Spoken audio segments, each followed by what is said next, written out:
Bismillahirrahmanirrahim. Assalamualaikum warahmatullahi wabarakatuh. Salam sejahtera untuk kita semua.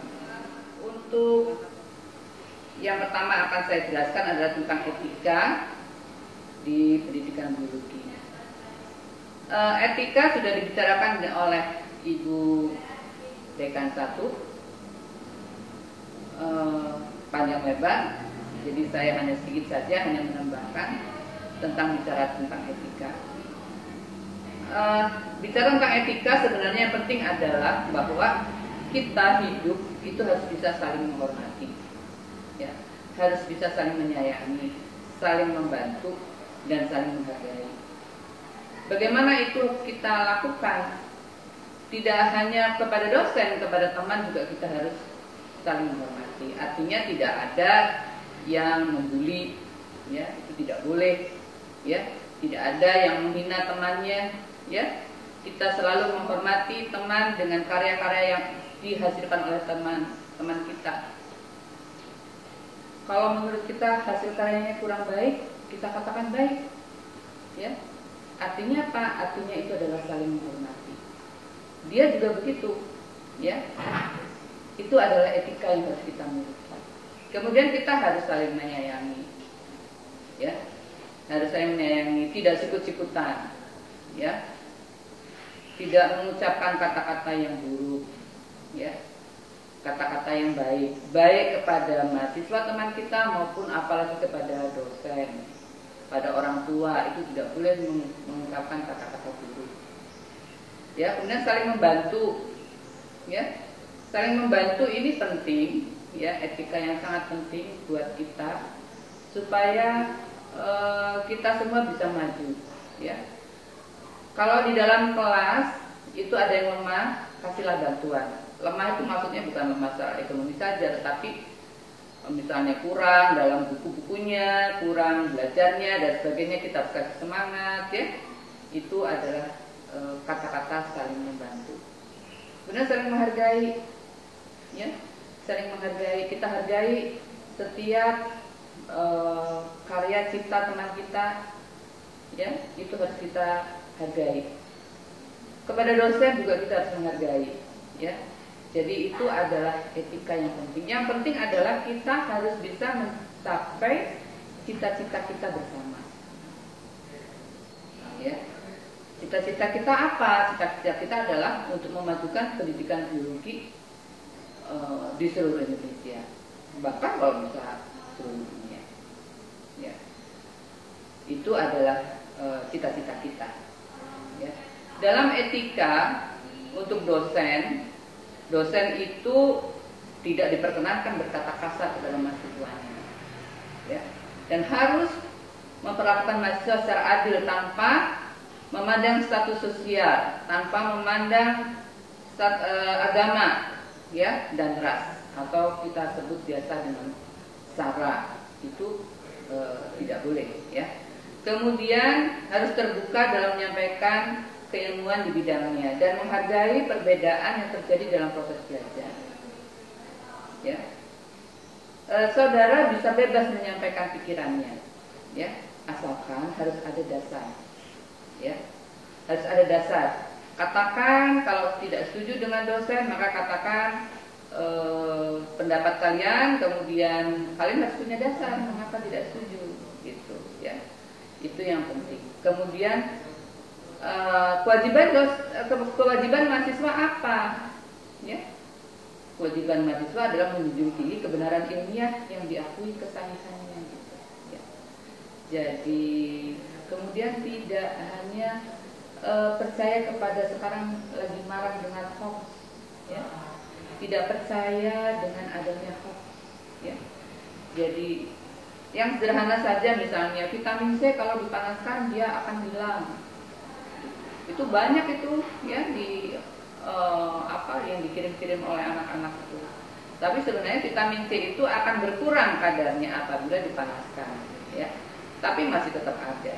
Dipanaskan dalam 20 menit dia akan berkurang, ya, sebanyak 50%. Ya, tapi bukan tidak ada sama sekali, ya. Itu hasil-hasil penelitian itu banyak sebenarnya bisa saudara peroleh di karya-karya ilmiah orang. Ya, sekarang sudah banyak sekali. Kemudian saudara harus bersedia menerima kritik yang membangun dari pihak lain, ya, baik dari dosen, dari teman juga. Mengapa mereka mengkritik dan alasannya apa mereka mengkritik, ya. Jadi itu harus kalian miliki. Kemudian berpakaian rapi saat perkuliahan, meskipun dalam kondisi daring, tapi tetap kalian harus berpakaian rapi, ya.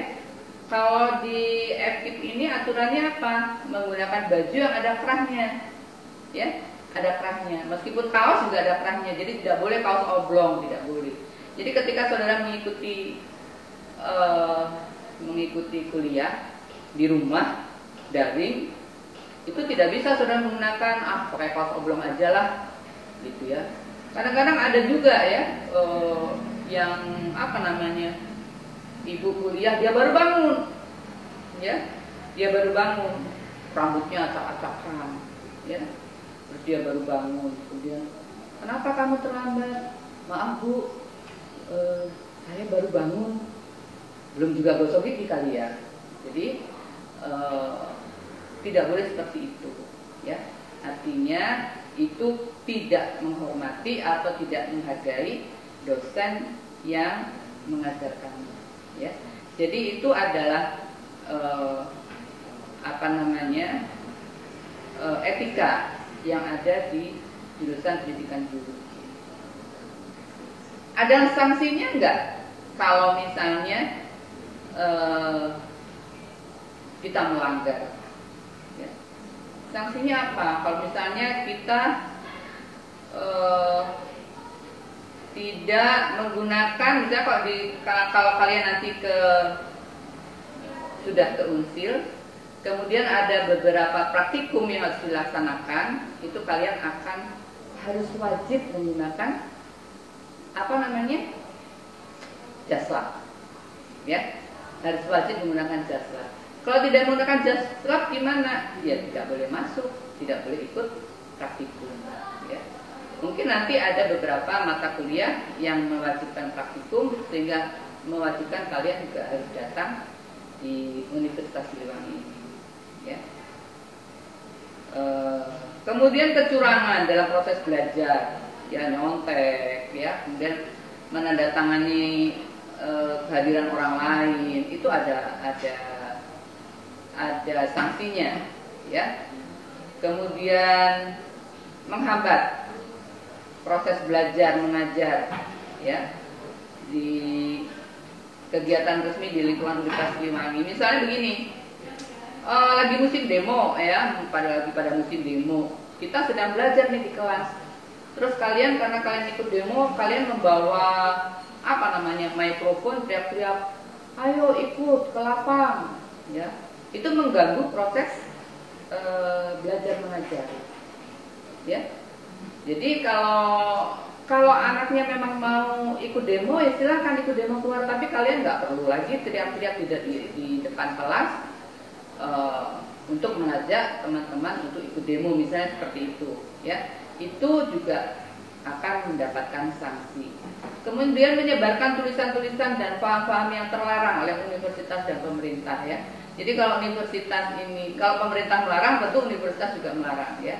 Paham-paham yang dilarang itu tidak boleh. Kemudian juga melakukan adu domba, konflik, itu juga tidak boleh, ya.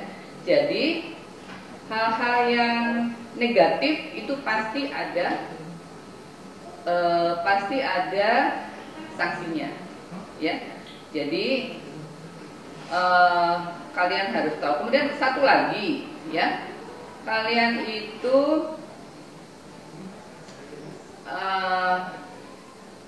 kalau melanggar dan mengabaikan tata krama dan etika akademik yang diterapkan di sini juga akan mendapatkan sanksi. Yang terakhir adalah melakukan kegiatan di luar pukul 6 sampai pukul 21, ya. Mungkin kalian nanti akan aktif di himpunan, ya. Jadi kegiatan di Universitas Siliwangi ini hanya dimulai dari jam 6 pagi sampai jam 21 malam. ya, sehingga tidak ada kegiatan setelah jam 21 malam. Kalau tetap ada kegiatan atau menginap di kampus, tentu nanti akan diberi sanksi, diperingati oleh satpam-satpam yang kerja di Universitas Siliwangi. Tidak hanya sanksi yang saudara akan terima, tetapi kalau saudara berprestasi, saudara juga akan mendapatkan penghargaan. Ya. Sanksi itu bisa dilakukan di tingkat jurusan, tingkat prodi, tingkat jurusan, kemudian tingkat fakultas, dan sampai tingkat universitas. Demikian pula dengan penghargaan. Penghargaan yang akan saudara terima apabila saudara berprestasi. Banyak cara, banyak jalan untuk saudara mendapatkan prestasi, ya, misalnya dengan PKM, ya, kemudian kegiatan-kegiatan itu luar biasa banyak, ya. Kemarin di jurusan biologi ini ada 3 orang yang mendapatkan penghargaan dari Forkom, ya. Kemudian ada 1 orang yang dia juara ketiga mahasiswa berprestasi. Jadi banyak sekali jalan. Jangan khawatir, dan penghargaan itu bisa dimulai berjenjang, mulai dari program studi atau jurusan, kemudian fakultas dan universitas. Ya, saya kira itu yang perlu saya sampaikan tentang etika dan sanksi maupun penghargaan dari universitas. Terima kasih. Wassalamualaikum warahmatullahi wabarakatuh.